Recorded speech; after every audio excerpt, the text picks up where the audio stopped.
არა ოჯახურ ძალადობას და არა ქალზე ძალადობას სპორტისა და ახალგაზრდობის საქმეთა სამინისტრო ძალადობის წინააღმდეგ მიმართულ კამპანიას იწყებს.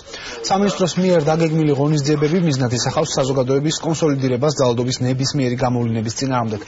სპორტის მეშვეობით გენდერული ძალადობის წინააღმდეგ ბრძოლის პროგრამას ერთობლივად ახორციელებენ საერთაშორისო ოლიმპიური კომიტეტი და გაერო.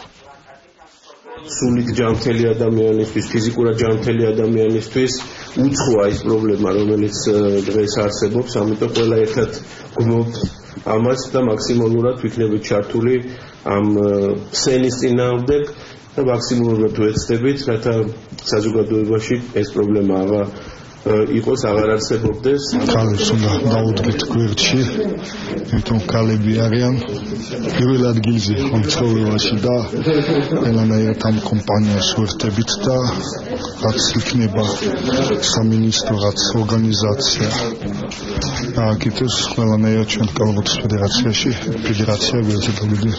ჩვენი ფედერაცია კონკრეტულად აქტიურად გეგმავს ამ მიმართულებით ღონისძიებების ჩატარებას. ჩვენ საჭირო კალენდარში გვაქვს უკვე ძალიან ბევრი სპორტის სახეობა, რომელიც ახალისებს გოგონებს რომ მიიღონ სპორტში მონაწილეობა და ყველა ერთად აუცილებელია ვეცადოთ ჩვენ ქვეყანაში შექმნას მრავალფეროვანი გარემო, რომ არ მოხდეს ესეთი რაღაცა ცუდი შემთხვევები.